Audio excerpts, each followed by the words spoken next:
Fred, combien font 3 fois 4? Oh, Fred! 12! Ah pardon, bonjour. Avouez-le, on a tous déjà piqué un petit roupillon en classe. Certains piquent même du nez dès le lundi matin. C'est une situation bien connue des enseignants. Et pour cause, un tiers des enfants et des adolescents ne dormiraient pas assez ou dormiraient mal. Pourtant, bien dormir, c'est essentiel pour bien grandir, pour renforcer son système immunitaire et puis pour bien apprendre. Avant d'approfondir le sujet, je vous propose de découvrir une initiative originale mise en place dans une école élémentaire pour expliquer le sommeil aux enfants. C'est un programme pédagogique baptisé « Mémé ton pige ». Regardez. Les élèves, fermez les yeux. Au signal de la musique, vous ouvrez, vous allez visionner la petite vidéo. Oh, comment ça marche? Ah, bonjour les enfants. Le programme est assez polyvalent sur tous les supports qu'il propose. On a des petites capsules vidéo, on a des bandes dessinées, on a quelques petits textes qui permettent aux élèves de s'approprier de différentes façons le contenu pédagogique qui est proposé. Qui dit sommeil dit Morphée. Morphée. Qui dit sommeil dit Train. train. Qui dit sommeil dit Dormir. dormir. Alors le programme est organisé sur 8 séances. On va par exemple s'intéresser au cycle du sommeil, on va découvrir les besoins en sommeil, on va découvrir les spécificités des rêves, des cauchemars. Donc différentes thématiques mais qui couvrent cette vue d'ensemble assez complète sur le sommeil. C'est ça qui nous a intéressés dans le projet Mémé ton pige. Donc vous avez déjà tous vos brouillons qu'on avait rédigés en classe. Et là il va falloir mettre au propre. Alors les enfants à la base, en cycle 3, ils ont déjà des connaissances sur cette thématique du sommeil, mais ça reste assez vague. Et en fait, on constate que dès la première séance, ils sont interpellés sur une chose très importante, qui sont les cycles du sommeil. Ces enfants sont assez interloqués de voir que le sommeil est structuré par différents stades. Et qu'un cycle du sommeil, en fait, ne va pas durer 12 heures, mais va durer 2 heures, et ce sont 2 heures qui vont se répéter. Ici, c'est l'endormissement, quand on commence à s'endormir. Ici, c'est le sommeil lent très léger. C'est quand on comprend ce qui se passe autour de nous. Et là, le sommeil paradoxal, c'est le train, le wagon, le dernier wagon, quand on rêve. Après, on se réveille 10 minutes et un autre petit train recommence.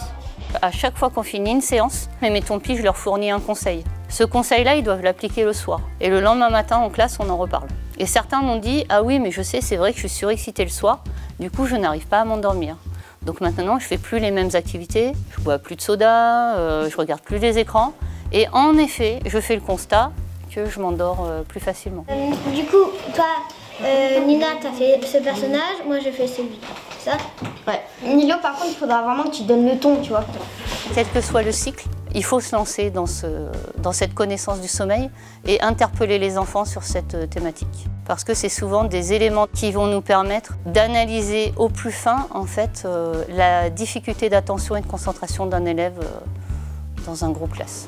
Oh, mais faut vraiment t'arrêter de cacher partout. Je sais, mais qu'est-ce que tu fais ici, toi?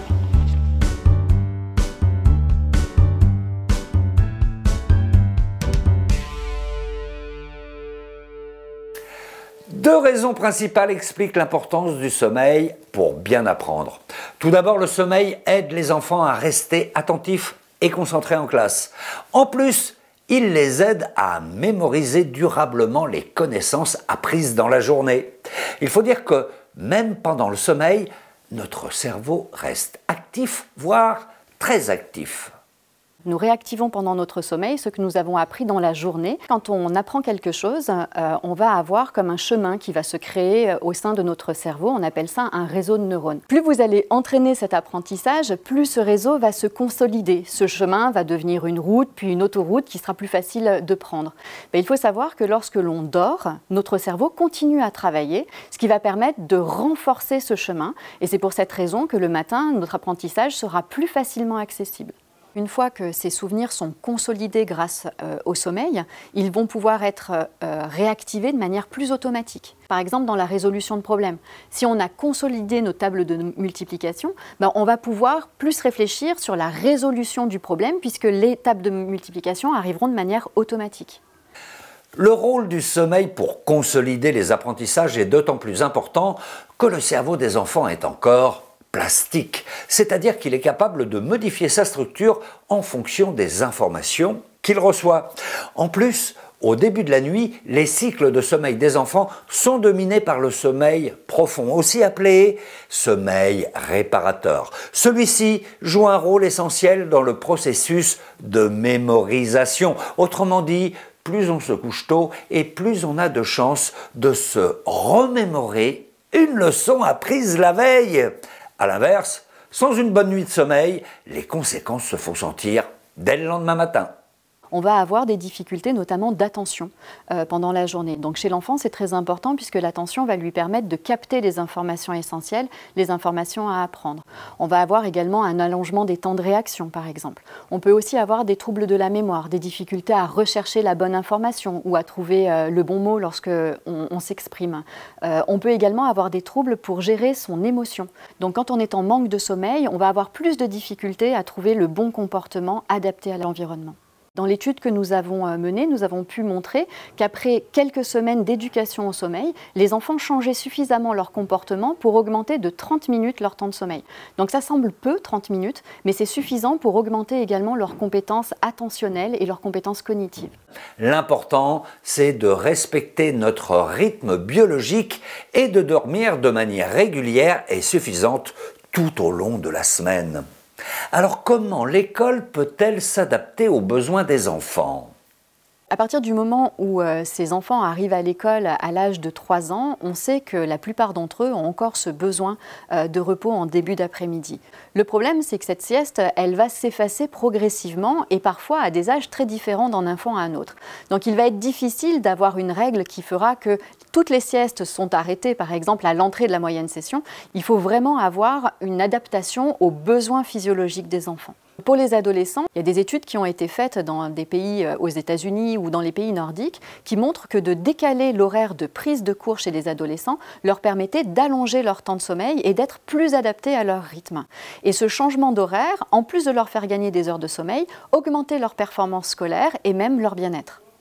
Bon, en résumé, un élève qui dort suffisamment est un élève qui reste concentré le jour et qui mémorise mieux les apprentissages la nuit. Mais bien dormir, ça s'apprend. Alors les enseignants ont tout intérêt à sensibiliser les enfants à l'importance du sommeil, et cela dès le plus jeune âge. Bien entendu, le rôle du sommeil dans les apprentissages est une thématique bien plus vaste et complexe. Alors, si vous voulez en apprendre davantage, je vous invite à consulter les références qui accompagnent cette vidéo. Quant à moi, eh bien, je crois que je vais mémoriser encore un peu.